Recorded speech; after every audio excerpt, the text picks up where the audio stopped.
আসসালামু আলাইকুম সবাইকে। আশা করি সকলেই ভালো আছেন। আমিও আল্লাহর রহমতে অনেক ভালো আছি। তো আজকেও বের হয়ে পড়েছি ঘুরতে যাওয়ার জন্য। বরাবরের মতো আজকেও আমরা 3 জন ঘুরতে বের হয়েছি। আজকে আমরা ঘুরতে যাচ্ছি রাঙামাটির একটি জনপ্রিয় পার্ক বা কটেজ যাই বলেন না কেন। আজকে আমরা যাব রাঙামাটির পলয়েল পার্কে। তো এই তো রাস্তার দুই পাশের খুব সুন্দর প্রাকৃতিক দৃশ্য দেখতে দেখতে আমরা যাচ্ছি। রাঙামাটি শহরের রাস্তাগুলো বেশ সুন্দর, উঁচু নিচু হলেও এখানকার রাস্তাঘাট দেখে আপনি সত্যি অবাক হবেন। তো এইটাও একটা শিশু পার্ক, শিশুদের জন্য। কথা বলতে বলতে আমরা রাঙামাটি শহীদ মিনারের ওখানে এসে পড়েছি। এই শহীদ মিনার থেকে কাপ্তাই লেকের অনেক সুন্দর একটা ভিউ পাওয়া যায়, যা আপনার মনকে অনেক শান্তি দেবে। এই তো আমরা প্রায় পলয়েল পার্কের কাছাকাছি এসে পড়েছি। এখানকার রাস্তার দুধারে অনেক পাহাড়ি দোকান রয়েছে, যেখানে বিভিন্ন মহিলারা এখানে আনারস, বিভিন্ন তাদের হাতের তৈরি ব্যাগ এবং পাহাড়ি পোশাকও বিক্রি করছিল। দেখুন আজকে শুক্রবার বলে এখানকার দোকানগুলো কতটা জমজমাট এবং কত মানুষ এসেছে। আজকে শুক্রবার বিধায় এখানে অনেক ভিড়। তাছাড়া অন্যান্য দিন এখানে মানুষ একটু কম হয়। এই তো আমরা নেমে পড়েছি।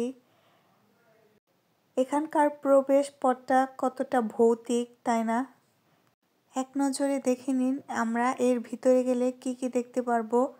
Love lock point, swimming pool, Polwel cottage. এখানকার প্রবেশ টিকিটের মূল্য ছিল জনপ্রতি 40 টাকা। এই তো আমরা এখানে টিকিট কাটার পর ভিতরে ঢুকে যাচ্ছি। এখানে ভিতরে ঢোকার পরও পাহাড়িরা একটা দোকান নিয়ে বসেছিল, যেখানে ছিল তাদের তৈরি করা বিভিন্ন পোশাক এবং ব্যাগ। তাছাড়াও সেখানে বাঁশের বিভিন্ন মগ, কলমদানি আরও অনেক কিছু ছিল। দোকানের ভিতর কি কি ছিল তা আপনাদের আমি পরে দেখাবো। এখানে ভিতরে ঢুকতেই বিভিন্ন প্রাণী মূর্তি ছিল। আর এখানে দেখুন কি সুন্দর একটি গ্রামীণ দৃশ্য, যেখানে বসে কিছু মহিলা ধান বানছে, যা একদম গ্রামীণ দৃশ্যকে ফুটিয়ে তোলার জন্য হয়তো তৈরি করা হয়েছে। এখান থেকে দেখুন কাপ্তাই লেকের এটাও একটা অংশ, যা আসলে অনেক সুন্দর।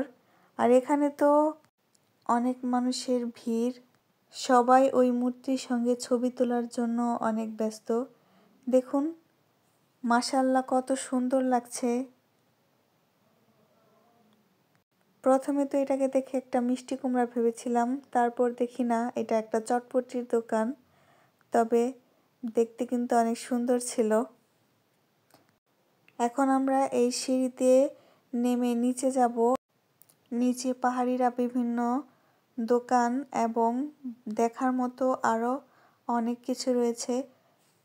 তো চলুন নিচে যাওয়া যাক আর দেখা যাক নিচে দেখার মতো কি কি রয়েছে। আমার ভিডিওগুলো আপনাদের যদি ভালো লাগে অবশ্যই আমার পেজটিকে লাইক দিয়ে আমার পাশে থাকবেন, এবং যারা আমার ভিডিওটা ইউটিউব থেকে দেখছেন অবশ্যই আমার চ্যানেলটাকে সাবস্ক্রাইব করবেন। তো এখানে আমরা ফার্স্টে একটা পাহাড়ি দোকানে এসে পড়েছি।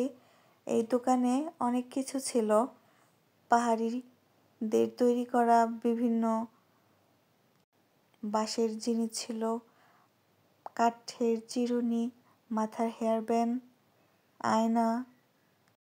তবে এখানকার সব কিছুর দাম আমার কাছে একটু বেশি মনে হয়েছে। এই মাথার কাঁকড়াটার দাম চেয়েছে তারা 80 টাকা, যা আমার কাছে একটু বেশি মনে হয়েছে। 50 টাকা বা 60 টাকা হলে হয়তো ঠিক ছিল। এখানে বিভিন্ন ধরনের আচার ছিল, বাদাম ছিল, আমার মনে হয়েছে এখানকার সব জিনিসের দামই তারা একটু বেশি যাচ্ছে।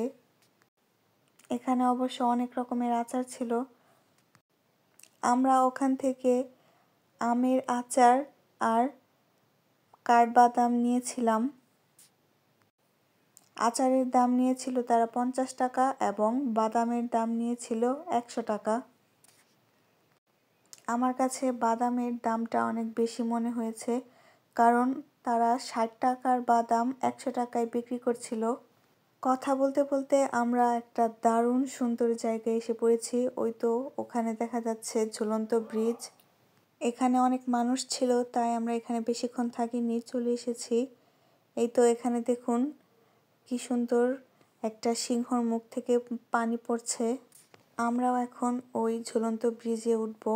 ভিডিওতে সব কিছু দেখাতে গেলে ভিডিওটা অনেক বড় হয়ে যাবে, তাই আমি এর পরবর্তী যে জায়গাগুলো রয়েছে সেটা আপনাদের সেকেন্ড পার্টে দেব। তো আজকের মতো এই পর্যন্ত। আল্লাহ হাফেজ।